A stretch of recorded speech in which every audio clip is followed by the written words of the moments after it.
Well, boys, looks like you started the fun without me. You're all sick. Every last one of you. We're going to need a bigger gun. What's the matter? You scared of things that go boom, boom?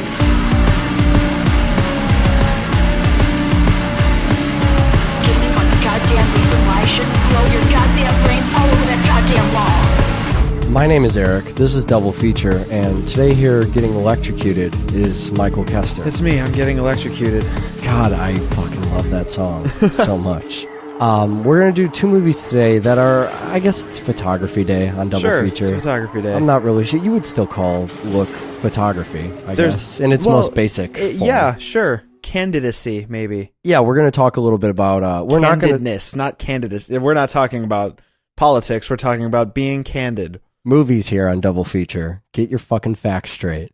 There's a little voyeurism going on our show today, and oddly not in the John Waters movie, which is the strangest part. But yeah, we also have John Waters returning to our show. And Adam Rifkin returning to our show. And Edward Furlong returning to our show.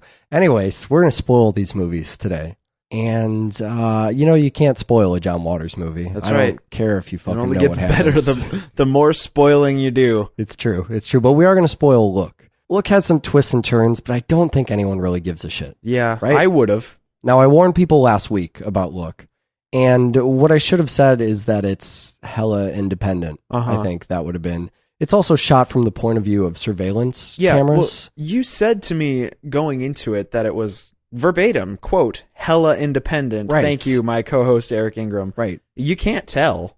I couldn't You don't think tell. so? No, I mean, there were actors I recognized. That's something that doesn't happen in most of the films I watch. You know me, I don't recognize actors. Yeah. And also everything looks like it was shot on shitty surveillance cameras. Well, but that's the gimmick, right? That's It how you get is. around doing something independently is maybe find what I a meant, medium where shitty cameras are allowable. Maybe what I meant instead of hella independent is hella experimental. There we go. That's a little better. Bam, hella. Yeah, so if you haven't seen that yet, you need to actually perform the experiment before you listen to the show. And the John Waters one, I don't know, maybe we'll talk you into watching a John Waters movie. But if you haven't seen Look, use the chapters, skip to Pecker. And if you haven't seen Pecker, I guess you can skip to the end of the show. Yeah, just skip right on to the end. It's just a formality. It'll take you like 2 minutes. Don't even start with me in the fucking formalities this week. Do you remember all the way back when we did REC, $1 Million Hotel? No. There was another, we did on the show. Okay. There was another show loosely based on voyeurism, I suppose. Or what kind of turned into a show loosely based. It was about apartments. Yeah. But suddenly, and it's always creepy when you're watching a movie and you pair them up for a completely simple, harmless reason, and it turns into a double feature about voyeurism. And mindless zombies, thanks Mel Gibson. You remember that movie a lot differently than I do. I mentioned at the time something called the HBO Voyeur Project, which was this thing that sort of a viral, it's hard to really explain what it is. It was a little thing HBO put up on a website where you could watch this entire building of people. You would just, it was as if you were across the street and you could see in all their windows and different stories would play out in different windows. And it's something that you can still find online, and I encourage people to go look that up. But I'm always interested in finding these kind of fly-on-the-wall vantage points from which to view things, because I find that naturally a project that entails that tells you a lot less up front, and that's just something I enjoy. So when I heard about Look, I was really excited about that, because that's the gimmick, right? It's all from surveillance footage. And the movie starts, telling us that we're shot so many times a day, and the whole packaging of it is intentionally deceptive. Yeah. As if it's, is it okay to be filmed in your workplace? And should you be worried about Big Brother? But the movie's not really about Big Brother at all. No. It's instead about what the hell are these people doing on the surveillance footage. And so that narrative is left for you to figure out. And, are we talking about the movie now? We are. Okay, just making sure. I didn't say the movie at the top of the piece. I just didn't you like know that? I'm mixing it up. That's great. It was really, really smooth. Oh, fuck you. That's what the chapters are for, I'm proud. so you know when I I'm start serious. talking about I was like, whoa, when did we... Oh, did I look at that. pass out? This is A game today. Holy shit.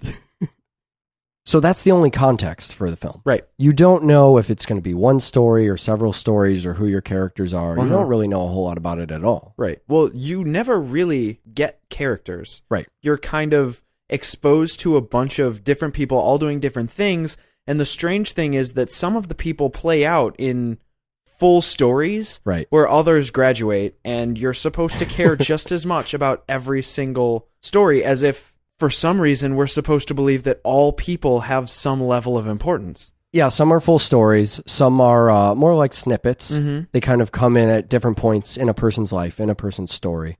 And some, I think you're probably referring to the student who graduates. Yeah, some of them don't. You're nodding. No one can hear you nod, by the way. Yeah, some of them just don't matter as much. Some of them are red herrings in how this entire thing is put together. The first one we actually see, I mean, the movie starts on tits, which Starts on tits. Normally a pretty good place to start your movie. You know, especially on double feature. It's a really good kind of go-to in any movie when you don't know what to do. Right. Tits is usually a great Start option. on tits. Unfortunately, they're teenage girl tits. And unfortunately, the teenage girls are really annoying. Yeah. So I think the movie actually starts in a manner that's probably as awkward and abrasive as possible. Sure. I mean, you're in this changing room. You're from a vantage point where, all right, we're talking about voyeurism. You're in the spot you're not supposed to be. Right. If someone caught you watching videotape of, say, an elevator, it doesn't really matter. A convenience store, okay, what are you looking at? Interesting. But you're in a changing room at this point. So we're already kind of making the audience, question all these different things. Well, and the other thing that I think really works about starting in the changing room is when you read the initial title cards, right, where it tells you 4 billion hours of blah, blah information every day. The first thing that goes into your head is, where are they watching me that I don't want to be watched? Right. Are they watching me shower? Right. Do they see me jerk off? Right. So immediately, the first thing they do is they're watching you in the changing room. Right. So it accomplishes that. It makes you think about the one of the overall, I guess it's a kind of a motif of the movie, but not something that's focused on. It's a question for people to ponder, but it's not making it's not taking a stance on that. Right. It's simply saying, all right, these cameras are everywhere. Fact, what's captured on these cameras? And here's one instance of that'll, make your mind race in a million different places. The other thing that does, and I think this is one of the most interesting concepts of the movie, it just gets to it right off the bat. What are people doing when no one is looking? When they think they're not being watched? This girl is in the changing room before she's being annoying with her friend. And she's kind of, primping. She's adjusting. She's doing these things that you probably wouldn't do just standing around in the mall or, trying on a hat in a store in the mall. But she's alone in this room. And so it kind of gets to this question, are these different motions you do, are they universal? Does every human being go into a changing room and, push their breasts together and sort of examine themselves in the mirror? Or I guess that gets to a different question. Is it different for the different sexes? Right. I don't push my boobs together in a dressing room. No, I but don't. Maybe that's something women do. It's possible. And so the question starts to come up, for the opposite sex, for other cultures, what sort of things, when we have the Hispanic babysitter, she sits around and watches Hispanic TV. And so the people who are actually setting up the nanny cam, they're thinking, what deviant things are they doing to my child? Are they shaking the baby around? And so their expectations happen to be a lot different than the real things she's doing. So there's an inherent flaw in that this is one person's idea about, what these other things do.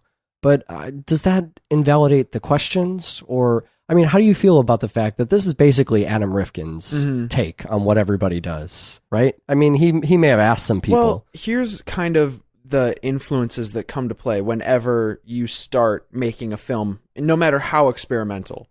If we were to have a conversation with Adam Rifkin, director of Detroit Rock City, Okay, so can I aside to Adam Rifkin before I talk about our conversation with him? Our imaginary conversation? Right.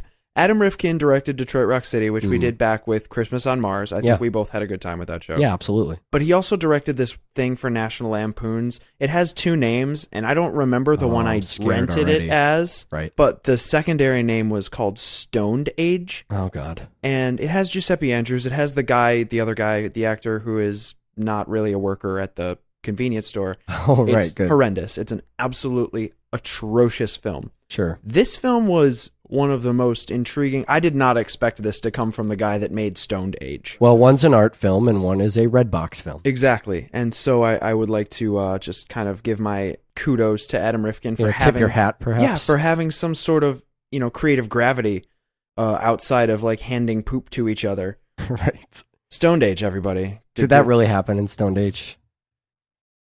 So if I had a conversation with Adam Rifkin, he might attest to something like you or I would attest to if you were to say, what would happen if you were to watch all the surveillance footage on Earth? Odds are nothing. People would come into the 7-Eleven down the street here, buy a fucking Red Bull, go to work. Right. I love that, too. There's no secret truths revealed. It's not saying something deeper about, Big Brother and our government and what the government's doing in the back or how things really work at the... Right. It's just people. And the thing is as soon as you start making a film, you have to cut out all of the boring stuff that would actually happen. And you essentially have to go and take all of that 4 billion hours of footage and find the most interesting hour and a half of it. Right. And stick it together in some sort of story where, and that's what film is, right? You forego at some level of suspension of disbelief. In this case, we have to go, this is all really happening. Yeah. And it's all connected. But if you look at it on the scale of 4 billion hours to this hour and a half, it's not so unlikely. So you're just saying that among all of the footage that's out there, finding instances of people doing these particular things. You're going to find people fucking in a storeroom. Right. You're going to find people walking around creeping little girls because people actually do that. It's not, the film is not based on unfounded truths of there are suspicions that men fuck in the storeroom. Right. Well, it's also not the median. It's not the average. Exactly. We're not saying that all girls get into a dressing room and push their boobs together and then their friend check out comes each in other's and, buttholes. Yeah, pretends to talk about bleaching assholes. We're just saying that happened once somewhere. So I guess it would be even more unfair to say that, these people, they're not representations of everyone else. They just happen to be individuals who are... They're examples. Exactly. They're examples. But that's not the only thing the film is tackling. That's right. That's one minor part of it. I mean, another is practical jokes, yes. which I always love to see the setup of practical jokes, whether it's the cola or the car or the sour cream. That arc is one of the most interesting ones in the Isn't film, it? I think. It's the strangest. Yeah, it is. No matter how many times I watch Look, I always forget to check to see if the blue hat was there. Uh-huh. I love that you are just chastised as an audience member for not seeing the blue hat. Right. Normally in a film, that's the point where they show you a reveal and zoom in because they think you're too stupid not to see it. Uh-huh. But in this case, no one fucking saw it. And, we would have known just by seeing the guy. We would have known during the reveal that that's him. But they go back to show the blue hat just to rub it in your face. To say you've known this. You could have known this. You if weren't were paying attention to this part. Exactly. And the whole movie is about what you're paying attention to. So that's completely fair. But I think that arc is incredibly interesting because you're kind of... This guy's the underdog. He's getting beaten up by these, post-jock office workers. Right. And then at the end, you kind of wish they were doing more than sour creaming his hand. Right, if only they knew. If only they had the fucking surveillance footage that we've been watching. Only they would look. Yeah, it seems like you could say that with a lot of the characters in the movie. You could say, man, if they had just seen this surveillance footage or, this piece. Well, it kind of becomes a model of if these people had seen the big picture, where would their decisions have changed? The teacher is a great example of where the big picture would have definitely driven him in a different direction. That's also one of the points in the movie where, as we were watching this, you were seeing it for the first time. Mm-hmm. You said to me right at the point where it happened so beautifully, as if it was perfectly orchestrated. As if maybe Adam tested this with audiences, found the point where they said, man, isn't anyone going to check this surveillance footage? Because I thought the exact same thing. She's in there giving the false confession. Fuck her for that, by the way. We'll get to that. Absolute garbage. Don't fuck her. Wait 2 years. Fuck her for doing that. That little bitch. You start thinking, this isn't the real story. If only it had been taped. Wait, it is taped because I just saw it. hey, why don't they watch that tape? I just saw a tape. We know it exists. Don't these people know there's cameras? And it's not maybe 30 seconds after that comes out of your mouth, after that went through my head, that it absolutely happens. They go, hey, you know what? We actually taped all this stuff, and now we're going to make you watch one of those tapes. Another one of the things I like is this idea that you miss out on little events that happen before you show up. Right. Performance art, even. That's, once you arrive, someone else is embarrassed. They don't want to tell you. These are secrets. Sure. That's the entire concept. It's singing in the shower. Yeah, it's the voyeurism, really. It's what draws people into cinematic voyeurism, is that there's a secret, there's something unknown, and now you can see that unknown thing. And sometimes that's perverse, and that's intimate, and sometimes it's quiet and weird and revealing, and sometimes you're getting electrocuted. And so, we have this scene, the Giuseppe Andrews scene, who Giuseppe Andrews we talked about before. Oh, yeah. Cabin Fever. In Cabin Fever. Detroit Rock City. In Detroit Rock City, sure. Was also in that spectacular Cabin Fever sequel. Yeah, no, Cabin Fever 2 is definitely something. That's the Ty West. The Ty West movie, yeah. And right? he was in 2001 Maniacs. Wow, we're all over Giuseppe Andrews. He is all over the place. So he starts singing the song, I'm Getting Electrocuted, which, by the way, will be my iPhone ringtone from the second we finish the show. I'm going to see to it that happens. And I encourage our listeners to do that as well. And a customer comes in. And as I'm watching this, I'm enjoying it so much. I don't know why, but he's playing the stupid fucking Casio keyboard like he's Jonathan goddamn Carpenter. And it's already pretty good, but then he starts singing in this, I don't even know if it's a falsetto. It's just this kind of whiny.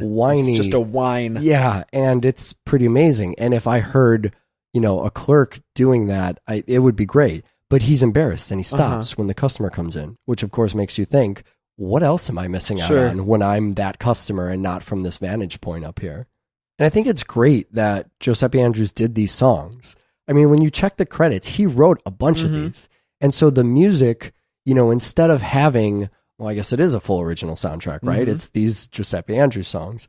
And, a moment will come where we need a montage of a slow song or whatever. And rather than getting too serious, rather than really going into that Magnolia territory, Crash, Babel, that kind of stuff, all these interweaving stories, and look at the emotional connection, and this part's going to be important. Different people in the same world. Right. And they're all having a bad time right now, thinking about it together. And it might get too heavy. And the film might have even earned it at that point, but instead you get a whiny Giuseppe Andrews song that just pulls it back enough to go, all right, we're serious. We're not that serious.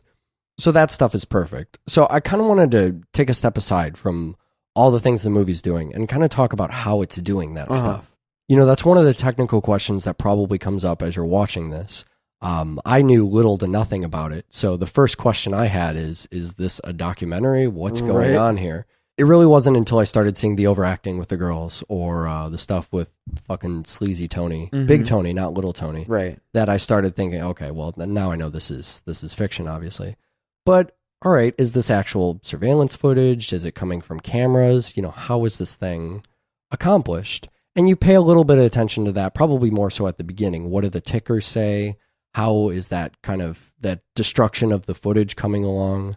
And if you'll notice at the very end of the movie, they credit, they actually list the cameras that were used with it. It was the Sony, I think they're called Cine Alta, which is the same type of camera, the same Sony cameras that were used for Sin City. They were used for Spy Kids 2, some of the Rodriguez stuff, Cloverfield, which is another thing that kind of comes to mind when you're looking at a film like this. And I think it's really amazing to see that, this wasn't just, they didn't just take these mini DV cameras and film it and get the same shitty look for everything. They went through the trouble of filming everything with relatively similar cameras. As far as I know in the credits, it's only the two cameras that they really talk about. And then going through each piece and saying, all right, if this camera was planted here, how would it look? What kind of footage is it? How should the footage be labeled? Making sure all of the timestamps line up to give it that kind of authenticity. So at the very least that they were thinking about those vantage points as they wrote and filmed the movie too. And all of these cameras were actually put in spots where you had, surveillance cameras. Right. So while they didn't actually jack a monitor into a camera on a bus or an ATM, you still had a camera positioned in that exact same spot. And they went through those, those kind of pains to make that look authentic. Which brings up another question about the cinematography, because this is basically the opposite of every movie ever made, the cinematography you would see in anything else. Everything is from high angles, an angle you would pretty much never film in for any reason. There's no close-ups. You don't get any, you never see a close-up of an actor's face. There's like odd digital zoom that maybe comes in now and again, but it's never the kind of close-up where by the time you get close enough, everybody looks like gray and pink pixels. Well, it's not the emotional close-ups. Right. It's not how you traditionally think, I'm ready for my close-ups. It's instead them pushing in, and they push in after the fact too. You'll notice that on some of the scenes where they have that, the really great jarring, camera moving on angles as if the surveillance cameras were kind of, on some sort of rail, or when they zoom past the timestamp because it's actually that sort of fourth wall zooming into the footage that's already been taken. Right. That's why you get the more grainy pixelated stuff. And so, you can barely identify any of these actors. I mean, I certainly can't because I suck with actors. Right. But you could pick out who these people were. I know you had a little bit of trouble sometimes going, is that guy? Who's this guy? Right. And, we had to check for a lot of that stuff. And then you also have, a betrayal of everything you learn about cinematography. You have even something basic like the rule of thirds, just how the eye sees things that are aesthetically pleasing, where you should, how you should compose your shot. I mean, people's heads are off in the lower right-hand corner. They're barely visible in the frame. You can see everyone's entire body. I just go through a Hollywood film and tell me how many times you see a person from head to toe, or a person from head to toe 20 feet away. Right. It's just such a bizarre thing to see. It kind of just made everything going on seem like there was a little bit more gravity to it. The acting seemed less like something I was worried about. Right. I was far more... You weren't thinking, how is this scene being acted out? Yeah, exactly. I was far more concerned with the story, with the characters kind of doing what they're doing. I mean, to put it in terms of context of the film, the teacher who fucks the 16-year-old, right? That whole story was far more compelling than it would have been had it been, close-ups and perfectly lit and everybody's kind of doing everything the way that it would have been in a Hollywood film, because I would sit there going, well, he's not really fucking a 16-year-old. Right. But by the time you have the shot in the parking lot of that happening, and then it finishes, and then I turned to you and I was like, that sucks. Yeah. That feeling he has right now. Yeah, you're thinking about what he's going through. Yeah, I found that I spent a lot less time thinking about the technicality of things, thinking about what is the scene trying to tell me? What are they doing in the story at this moment? What are they trying to convey? I mean, part of that is just, being so analytical, watching movies and knowing we have to talk about them an hour later. But the other part is just you don't think about the construction of that. I mean, you have this complete depth of field where everything in the frame is in focus. So, there's no shallow depth where, you're focusing on an actor and the movie's telling you what to look at. You have a wide open depth of field. You could stare at the bag of chips in the foreground or the magazines in the background, and you know what's going on around you at all times. You see that scene outside, specifically the one night vision shot, right? The scene where they actually fuck. And the girl's standing there before he even knows that. Yeah. You're more aware of the environment than the people in the movie, which is perfectly suited for that idea we talked about of, if only they had all the pieces. Right. If only they saw the big picture the way we're seeing the big picture in the movie. And so it's a happy accident, I guess, that surveillance cameras don't have a shallow depth of field, that we can also see that visually in the frame, in their environment. So one thing that happens in this film that we also saw in Teeth, and I'm going to dub on double feature as Humana Dentata. All right, I'm in. Is when everyone involved in the story is just scummy and dirty and bad. Oh my God, I know. It's in Teeth we saw it because all the dudes were kind of jerks. In this, everybody has this. It's kind of, I guess, the dark secret theory, right? That everyone has something that they do behind closed doors that they would never let anyone know. But the reality is that's not the case. Yeah, I was curious as I was watching this. I don't lie nearly as much as anyone in the even the most honest people, even the fucking lawyer. I just don't. Do you lie this much in your normal day-to-day life? Especially not about things that are this big of a deal. Right. I've found in my youth that when you lie about huge secrets, it gets worse later. Oh, yeah. When you lie about, no, honey, I don't make out with other lawyers in the elevator. Right. That turns into a bigger deal when, say, your daughter's missing and then she finds out. And in this film, it just kind of, and again, maybe it's because we're centering on just a specific group of people, but everybody's got something going on. Everybody's cheating on everyone. Right. And some people are killing people for no reason. Well, and I think that's a trick of the film. Sure. I think rather than using this as another opportunity to focus on honest humanity, I think instead we're going, well, we'll construct our narrative out of liars. And so the natural tendency of at least the honest people in the audience, if not everybody in the audience, will be to be surprised when we find out about these lies. Somebody like Tony, I mean, that's such an interesting character for as much of a douchebag as that guy is. Because Tony is, you know, my opinion on him changed so much. He's sleazy, right? I mean, that at the very least, he's sleazy. But when he has that confrontation with the other woman who finds out that he's sleeping with everybody, she confronts him. And I actually feel like although he's the dirtbag, he's the one who's right in that situation. As far as we know. Yeah, well, he says, okay, let's be honest. We're two adults having fun. You're not going to leave your husband for me. So, you know, I don't do drugs. I don't drink. This is my vice. Right. Sex. And so I'm thinking, all right, well, Tony's kind of a cool guy here.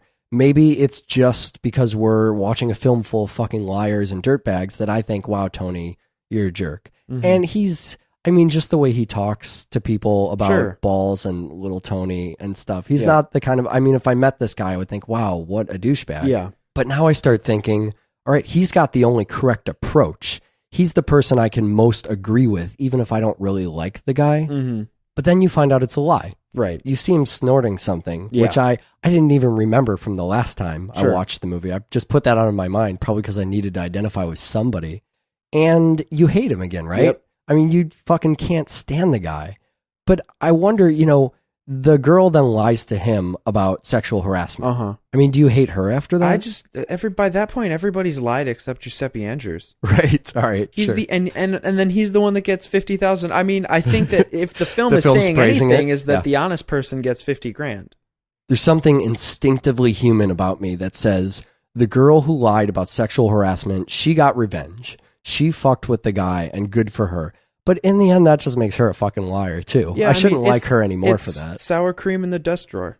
Well, let's look at one that's a little more difficult then. What about somebody like, you know, like the teacher? I mean, you almost feel sympathetic for the teacher. Sure. Do you think he earned that? Yeah. Well, the thing is he was in the wrong. He knew the law.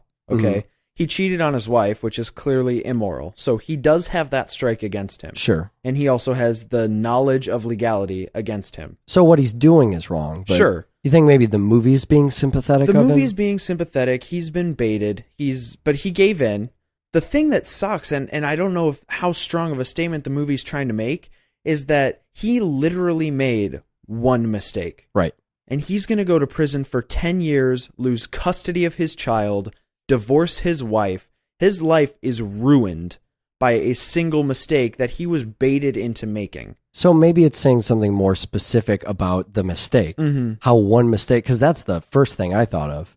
Just thinking, wow, that one fucking mistake he made, which was very deliberate and very his fault. Yeah, he gave in. Exactly. And, you know, as the lawyer says, you can sympathize with him. You can go, the girl was really fucking devious. Yeah. The movie tries really hard. It makes no mistake about showing how sexually charged she is, how devious she is. The first fucking thing we see in the whole movie is the girl getting naked and talking about bleached assholes. Right. And then on top of it, you know, it shows the drooling old man who's constantly encouraging it over and over. Did you sleep with that girl yet? You know, these horny young girls, they all like it. But then there comes a point where he does just give in. And that mistake costs him that time. So the thing, at least that comes to my mind, is rather than, you know, again, as we said with the other stuff, moralizing or trying to pick a position somewhere, say something is right or wrong, it's more just, man, that sucks. Sure. He made a really dumb decision. He betrayed his wife. He did the thing that was, at the very least, legally wrong. And so he's going to suffer for the next 10 years. Yeah, you kind of find yourself wondering where along the lines of the story he regrets giving in to young Poontang. You know, you ask where in his character arc was that? Where did he fall prey to that? We don't really have a lot of setup about him. We don't know, much of who he is as a person. It's really similar to, to look at the two guys, the, candid camera killers, right? Yeah. And to think about, the one guy who filled in as store clerk, Giuseppe Andrews' friend, the thing he fucking says in the movie is so perfect. He talks about, no way I know those guys. Those are nice guys. Because his experience with those guys was nothing but positive. He was in a shitty situation himself. He was focused on the register. We saw things a little more objectively, but he saw things very specifically in his situation. And these guys didn't give him shit. They gave him some money. And so we saw the other footage. We know they're the candid camera killers. Sure. We have that background, and he doesn't.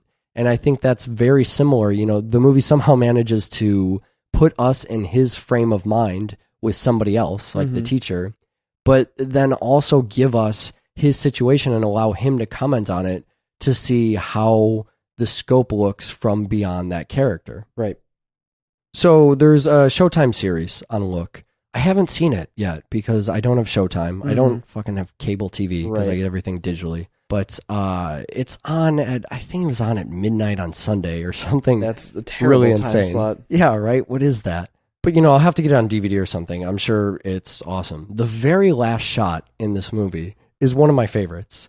And, as I start to say some of these things, I feel like, oh, yeah, that's really obvious, when you sort of go back over it. We talk about moralizing in the movie, coming up with, the right side of things. And just when you thought you got to a scene, you're ready for the film to deliver some moral justice, as maybe it did with the teacher. His actions at least caught up with him. You could mistake that for the movie laying down moral justice. Reap what you sow. Right. So we see the guy, the man in the blue hat, who's been fucked with at work, and who's, probably a pedophile, suggestively a pedophile. Kidnaps children. Yeah, at the right. very least. Sure. And so the cops show up to get him. And instead of it being a cop, the movie goes, no, you know what?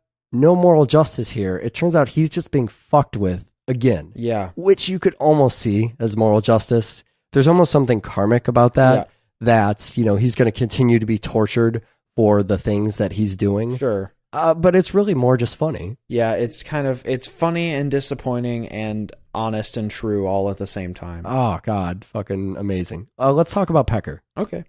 Pecker is, it's what you have dubbed, the last of the first mainstream John Waters films? Right, yeah. Yeah, there's a whole decade of that stuff. We talked about Polyester on the show. And before we talked about Polyester, we talked about Dirty Shame. Right, which is clearly in the mainstream. Yeah. Well, you have Johnny Knoxville in there. Yeah, sure. That David Hasselhoff shows up. He has finally made it. Right. I just read an amazing interview with John Waters where he was talking about his favorite film from the last year was Jackass 3D. And he felt like Johnny Knoxville and friends were the only ones doing what he did in the old days. The only ones really making movies in that spirit. And I thought that was pretty amazing. Yeah. I never thought I'd find myself in a position where I was interested or liking Jackass. But kind of after we did A Dirty Shame, I thought twice about that stuff.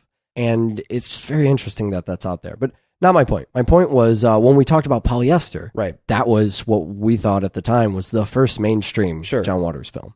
And when you look at it, you start to see, the coherent narrative, plot, and right. characters. Yeah, sure. Well, as much as you can call anyone in John Waters' movies minimum a character. Consumption of fecal matter. There you go. That's the one I was looking for. And so that for me, I think when you really look at John Waters' films, you could say that's the first mainstream one. But after Polyester, which some called the first mainstream John Waters film, you had Crybaby, also known as the first mainstream John Waters film, and then Hairspray and Serial Mom. Both the first mainstream John Waters film, I believe. Both of them. And so we finally get to Pecker, which is the last first mainstream John. I don't buy into that. I think John Waters has had some pretty mainstream movies up until this point. But I'm interested in Pecker because, this is kind of the John Waters underdog film. And we can go back and forth about that. You have a different pick for that. I absolutely. I think that what I would consider the least successful John Waters film, not from a financial basis, but the least successful John Waters film, I would say, is Serial Mom. That would be my ugly duckling pick for the John Waters filmography. Now, do you think that's on a whole or with the hardcore John Waters fans? I think that it aggregates into as a whole, but definitely with John Waters fans. So you think that's where that stands out clearly? Yes. And then maybe that has such a heavy impact that it also applies on a whole as well. I always kind of got the feeling that it was Cecil B. Demented. That was the one. Yeah, that's another one too. I guess after the Pink Flamingos block of movies, everybody kind of had their own worst John Waters their movie. Own ugly duckling. Yeah, right. And, Pecker is... and it's odd that Pecker is the one I would pick for that because it's not my least favorite. No, John it's Waters just the one with Edward Furlong. It just happens to be the one with Edward Furlong. And as I watch it, I just go, oh, John Waters. And maybe it's in that area of John Waters movies that's so kind of scatterbrained that it's amusing to me. But I feel like there's these little things I pick up on that make Pecker a film that I want to root for, you know, not just because it's the underdog. Right. And you could simply do that. Right. It's Martha Plimpton and Christina Ricci. Yeah, that is what I think. If for no other reason than Martha Plimpton and Christina Ricci, we should evangelize this film. That's the right thing to do. I will carry the colors into battle of any film with Martha Plimpton. So, I mean, I've talked about Christina Ricci before, and it was on the Addams Family show. And I remember that being a little awkward because I'm in love with Christina Ricci, and she's 13. And 16. She's 16. Was she 16 in the Addams Family? I don't know, but when she took off her panties in front of your car, it didn't really matter. I haven't had a car in 4 years, so somewhere in those numbers, 16. Everything is okay. Yeah, that's about right. That's not right at all. That math is terrible. And so what I did on that show was say, it would be really awkward if I told you how hot Christina Ricci is and how much I love her for all the things she does. And then I think I just did it anyways. You did, but with a nice, safe precursor. So while I plan to do that in the future on the show, I think you can just go back to the Addams Family and get that pretty fairly. Yeah. Something that really struck me about, and I guess it still does, about Christina Ricci, is I see her in all these movies, and I think she's a great actor and a great person, and I love watching her and stuff. I feel like she's not given good roles. Yeah. There are so many things, and it's not just the Addams Family syndrome because it was such a good role and everybody saw her in that. It just went downhill from there. I don't think that's the case. I think it just happened that she has such a weird mixed collective. Yeah. It feels like at any point, Christina Ricci could be in some fucking Zack Snyder movie and everything in the world would just line up and be perfect. And I just keep waiting for that moment. It won't happen. It's sort of what I feel about Vincent Price. Yeah. You know what I mean? I mean, that's a totally different spectrum of things. But still, Vincent Price, you're always going, what a good actor, gonna get his chance to shine. And then he gets in another... Basically what it is you look at all of the films, the span of their career, and you're staring at it for days, wondering, what's the Christina Ricci movie? Where's the good one? Where's the one? And I keep going through. Yeah, I keep going through and seeing them, and I never see the powerhouse movie that I'm expecting. This isn't the same for Martha. No. So I know you have been geeking out on that stuff a lot recently. Tell me about that. Yeah, well, Martha Plimpton, besides being fascinating... So Christina Ricci is Edward Furlong's girlfriend in this film. Yes. Martha Plimpton is his sister. Right. At the gay bar. Yes. But Martha Plimpton, she was a model in the early 80s. She had this weird wild streak toward the middle and end of the 80s. I think she ended up dating Mickey Rourke or someone of that sounds about right. odd ilk. Yeah. And then turned to, I think she had a music career and then eventually to acting. Right. I saw she did some Broadway stuff or Baltimore stage or something all kinds too. of, she's had a really eclectic career, but she's a Carradine. Yeah. She's the niece of David Carradine. Death Race 2000 was David Carradine. Right. And Hellride. And I'm sure a bunch of other stuff. Yeah, we've seen them all over the place. Children of the Corn is what we're forgetting. Martha Plimpton, the first time I saw her was in an episode of Fringe. At least that's the first time I realized that I had seen her. And then since then, I've gone back into whatever... She was in the Twin Peaksy one, right? Where they're in Seattle or whatever, and everything just looks like Bright Falls. Right. And then I went back into her film career and the sparse film career she has. Now she's in a new TV show that's done by the same guy that did My Name is Earl, called Raising Hope, which I highly advocate. Absolutely heinous and hilarious. Yeah. She's fucking hot and great and funny and everything you could possibly want from a heroine in a John Waters film. I mean, in anything, really. Yeah, the best you could hope for. Yeah. I'm surprised she gets out as well as she does. Sure. If I were to pick the ideal gay barmaid, it would be Martha Plimpton, 100%. Yeah, women have done a lot worse in John Waters films than in this one. Maybe that's why I have kind of the soft spot for this movie. Yeah, you're thinking, you're tired of seeing all the female trouble. It's a dirty shame. Wow, we could do this for about 2 more minutes. Yeah. Well, I mean, she works at a bar. Christina Ricci's character works at a fucking laundromat where she's not the feminist lesbians. Who, by the way, that's also amazing, right? Feminist that they have this full nudity, bush inclusive strip stuff at this bar, but it's by feminist lesbians. Sure. That's just the greatest fucking idea I've ever heard. But, she's also got this mean spirit to her, much in the way that the feminist lesbians do. And she's yelling at her, her customers, and she's in complete control. The worst that ever happens to her is her boyfriend cheats on her. Yeah. But, she's able to kind of go along for the ride. No one is really stepping on her toes or stabbing her with scissors or any of these awful John Waters. That's not even the worst of it. Those are the safest ones, I can say. I guess while I've gotten in the habit of just listing off random things I like about this film. Yeah. That's the best way to handle John Waters. It really is. I mean, I always worry about repeating stuff we've already done, and we don't want to do that, but we need more John Waters on there. We need so much more than we're doing. You see a John Waters movie, and I've described before that even in my still continuing sickly state, no matter if you're having a bad day or whatever, you can watch a John Waters movie. And for me anyways, that's the perfect place to be in. Yep. Everything is right with the world. It just feels beautiful. I love this stuff. It's because for people like us and Podmanity, John Waters films have all the irreverent hell that we like in films in what would be, a splat pack movie or something more exploitation-y, but it's all under the guise of happy 50s housewife. Right. So we can smile and listen to sexual innuendo on 50s radio. It's really the feel-good films of our audience, I think. It is. And where else can you see a movie with 2 rats fucking? Except maybe Mulberry Street or Willard. I guess you could see that if you looked hard enough for it in other places. You're thinking of Crispin Glover fucking a wombat. I'm thinking of come on, be a good girl and put your vagina up to the phone is what I'm thinking of. Oh, John Waters. That's John Waters on the phone, which is awesome. Yeah. Right. I like the harmless fun of photographing items next to unsuspecting shoppers. I don't know why I don't actually go out and do this. This would be a really good time. It would be fun. And there's nothing wrong with it, and it would be great. Whatsoever. I mean, trouble ensues when they then put the items back into their carts or whatever, and it makes it out like it's going to be a way bigger disaster than it ever really would be. But everyone could copy this and still get these, at the very least, maybe you wouldn't get great photographs out of it, but you would get an amazing, fun experience you could look back on. It's not about the pictures. Right. It's about the road to the pictures. Right. And so rather than everybody's fucking photos on Facebook or whatever being them out at a bar drinking or from high angles or whatever the hell happens on the internet, they should go out to stores and take these pictures behind unsuspecting customers. That would be amazing. Fantastic. Send them to us at doublefeatureshow@gmail.com. What I would rather is that if I just go on the Facebook group tomorrow, next week sometime, that, we'll check back. I want everybody's photo to be a photo that they took at the fucking supermarket. That would be great. That'd be amazing.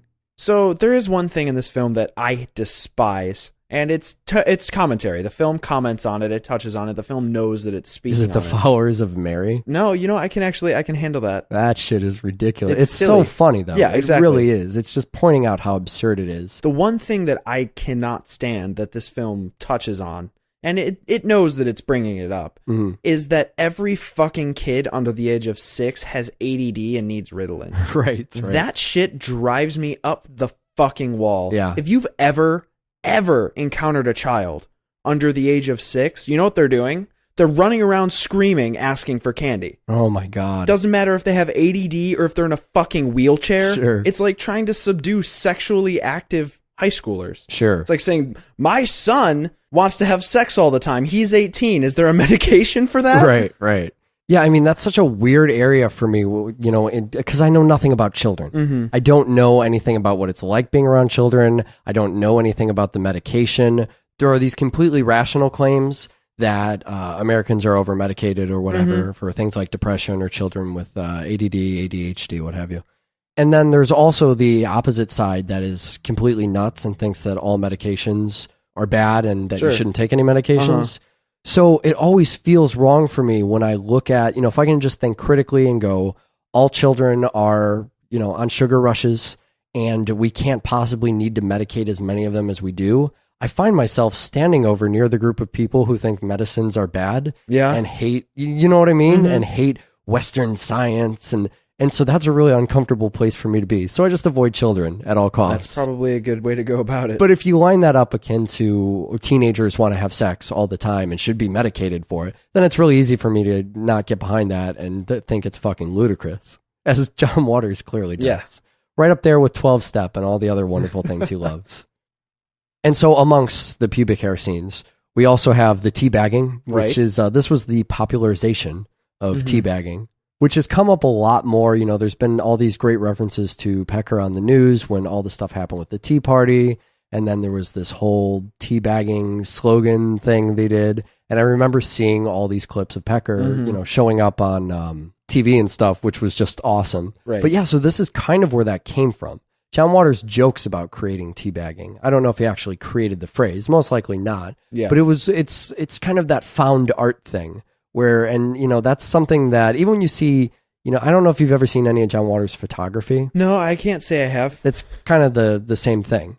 He'll find stuff and he'll kind of make these photos that are less about the photo itself, but more about the item or the context or the conversation that it sort of starts. And that's sort of how teabagging was. It's sort of how a lot of these John Waters issues are, where he just puts them on display, and he even goes through the pains of explaining in the movie in such a wonderful bite-sized news-ready quote what teabagging is. Hey, you can't teabag. You can't put your balls on that guy's head. Right. Like that needed explaining in the movie. So I think he's completely aware of, I'm going to put this in my movie, and then people are going to talk about it. Right. It's seeing stuff like that, I wonder, the complaint I hear so often from John Waters fans or the critics of the movie when it came out was basically that it's too safe. Yeah. That they expect John Waters to shock them. And they wonder, when the scene that's going to offend them is going to appear, and why isn't that in the movie? And that seems like such a fucking awful thing because it's treating John Waters like a one-trick pony. Right? Like he's this sort of attraction. And they only go to him for a certain thing. They just want a certain thing out of him. And that is, his work can't evolve. We wouldn't have gotten to stuff like A Dirty Shame today if John Waters hadn't gone through that period. Sure. The 10 films that were his first mainstream films.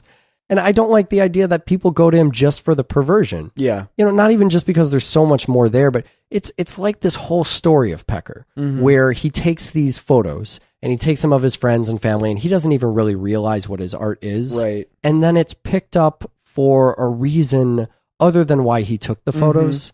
And so all of these people, I guess this is kind of a story about the exact criticism of the movie itself, which is extremely ironic, especially for a movie that, toasts to Pecker and the end of irony, which I really love. But the critics can't even see this shit, right? They think John Waters is quaint. They think it's amusing how he puts his offensive stuff in his little pictures with his little poops in his 8mm films. And in this very movie they're criticizing, John Waters is making a movie about people in the snobby art world who think that something is quaint and they like it at a distance. They think it's ironic and they can't celebrate that for exactly what it is. You really couldn't have asked for better criticism of the film, could you? I guess that's probably true. It's perfect. And even among all that stuff, there's still some kind of commentary about how smaller Baltimore is very different than the big city. But how they can still coexist. Right. How those are two different worlds.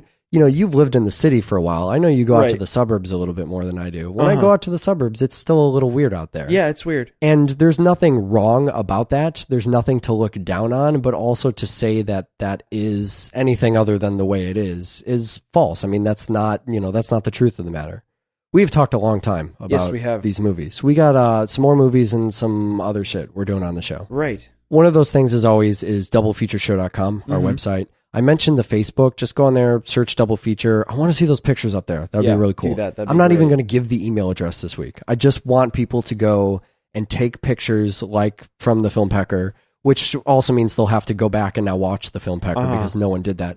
And then put those on the Facebook. Put those as your profile picture. So next time's kind of exciting. It gets us more back to the roots. really the internal nature of our show. What are we doing next time? Next time we're going to do a good grindy double feature of Cannibal Holocaust and the Big Birdcage. Wow, so this is interesting. So we've mentioned Cannibal Holocaust quite a few times. We've never actually gone into what that is. We never featured it on the show. So that'll be good. And I've seen Cannibal Holocaust, so I'm less interested in talking about that right now. What I want to talk about is what the fuck is the Big Birdcage? The Big Birdcage is this great Jack Hill flick. It's a Roger Corman produced Jack Hill Women in Cages flick with Pam Grier and Sid Haig, set in the Philippines. Oh my God. So this is very exploitation. Oh, it is. It is one of the crown jewels of exploitation. I am really pumped for this. It's going to be fucking good. Watch more fucking film. Bye. Well, boys, looks like you started the fun without me. You're all sick. Every last one of you. We're going to need a bigger gun. What's the matter? You scared of things that go boom, boom?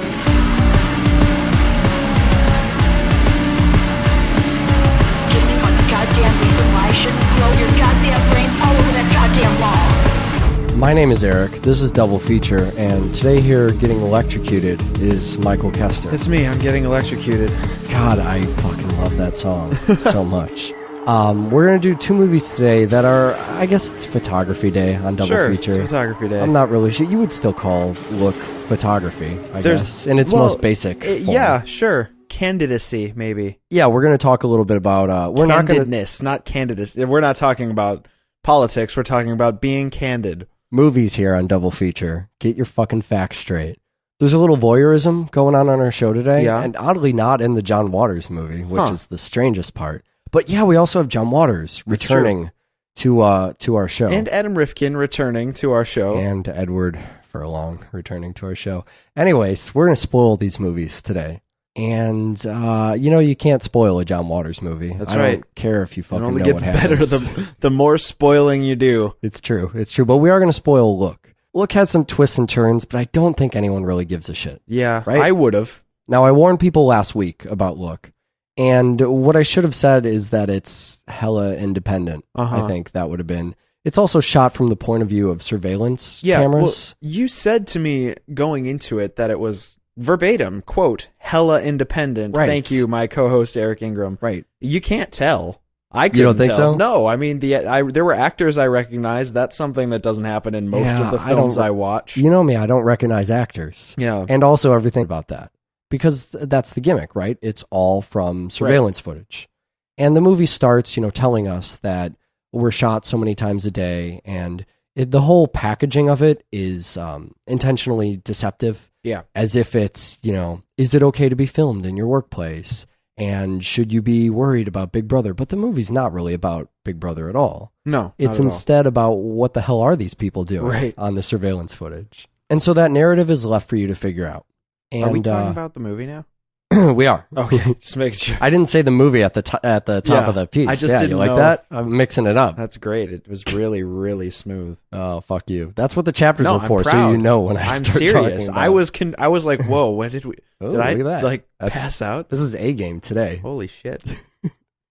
So that's the only context for the film. Right. You don't know if it's going to be one story or several stories or who your characters are. You don't really know a whole lot about it at all. Right. Well, you never really get characters. Right. You're kind of exposed to a bunch of different people all doing different things. And the strange thing is that some of the people play out in full stories where others graduate, and you're supposed to care just as much about every single story as if for some reason we're supposed to believe that all people have some level of importance. Yeah, some are full stories. Some are more like snippets. Mm-hmm. They kind of come in at different points in a person's life, in a person's story. And some, I think you're probably referring to the student who graduates. Yeah, some of them don't... You're nodding. No one can hear you nod, by the way. Yeah, some of them just don't matter as much. Some of them are red herrings in how this entire thing is put together. The first one we actually see, I mean, the movie starts on tits. Which on tits. Normally a pretty good place to start your movie. Especially on Double Feature. It's a really good kind of go-to in any movie when you don't know what to do. Right. Tits is usually a great Start option. on tits. Unfortunately, they're teenage girl tits. And unfortunately, the teenage girls are really annoying. Yeah. So I think the movie actually starts in a in a manner that's probably as awkward and abrasive as possible. Sure. I mean, you're in this changing room. You're from a vantage point where, all right, we're talking about voyeurism. You're in the spot you're not supposed to be. Right. If someone caught you watching videotape of, say, an elevator, Yeah. it doesn't really matter. A convenience store, okay, what are you looking at? Interesting. But you're in a changing room at this point. So we're already kind of making the audience, question all these different things. Well, and the other thing that I think really works about starting in the changing room is when you read the initial title cards, right, where it tells you 4 billion hours of blah, blah information right, every day. The first thing that goes into your head is, where are they watching me that I don't want to be watched? Right. Are they watching me shower? Right. Do they see me jerk off? Right. So immediately, the first thing they do is they're watching you in the changing room. Right. So it accomplishes that. It makes you think about the one of the overall, I guess it's a kind of a motif of the movie, but not something that's focused on. It's a question for people to ponder, but it's not making it's not taking a stance on that. Right. It's simply saying, all right, these cameras are everywhere. Fact, what's captured on these cameras? And here's one instance of that'll, make your mind race in a million different places. The other thing that does, and I think this is one of the most interesting concepts of the movie, it just gets to it right off the bat. What are people doing when no one is looking? When they think they're not being watched? This girl is in the changing room before she's being annoying with her friend. And she's kind of, primping. She's adjusting. She's doing these things that you probably wouldn't do just standing around in the mall or, trying on a hat in a store in the mall. But she's alone in this room. And so it kind of gets to this question, are these different motions you do, are they universal? Does every human being go into a changing room and, push their breasts together and sort of examine themselves in the mirror? Or I guess that gets to a different question. Is it different for the different sexes? Right. I don't push my boobs together in a dressing room. No, I but don't. Maybe that's something women do. It's possible. And so the question starts to come up, for the opposite sex, for other cultures, what sort of things, when we have the Hispanic babysitter, she sits around and watches Hispanic TV. And so the people who are actually setting up the nanny cam, they're thinking, what deviant things are they doing to my child? Are they shaking the baby around? And so their expectations happen to be a lot different than the real things she's doing. So there's an inherent flaw in that this is one person's idea about, what these other things do. But does that invalidate the questions? Or, how do you feel about the fact that this is basically Adam Rifkin's take on what everybody does, right? He may have asked some people. Well, here's kind of the influences that come to play whenever you start making a film, no matter how experimental. If we were to have a conversation with Adam Rifkin, director of Detroit Rock City, Okay, so can I aside to Adam Rifkin before I talk about our conversation with him? Our imaginary conversation? Right. Adam Rifkin directed Detroit Rock City, which we did back with Christmas on Mars. I think we both had a good time with that show. Yeah, absolutely. But he also directed this thing for National Lampoons. It has 2 names, and I don't remember the one I rented it as. Right. But the secondary name was called Stoned Age. Oh, God. And it has Giuseppe Andrews. It has the other guy, the actor who is not really a worker at the... It looks like it was shot on shitty surveillance cameras. Well, but that's the gimmick, right? That's how you get around doing something independently is maybe find what I a meant, medium where shitty cameras are allowable. Maybe what I meant instead of hella independent is hella experimental. There we go. That's a little better. Bam, hella. Yeah, so if you haven't seen that yet, you need to actually perform the experiment before you listen to the show. And the John Waters one, I don't know, maybe we'll talk you into watching a John Waters movie. But if you haven't seen Look, use the chapters, skip to Pecker.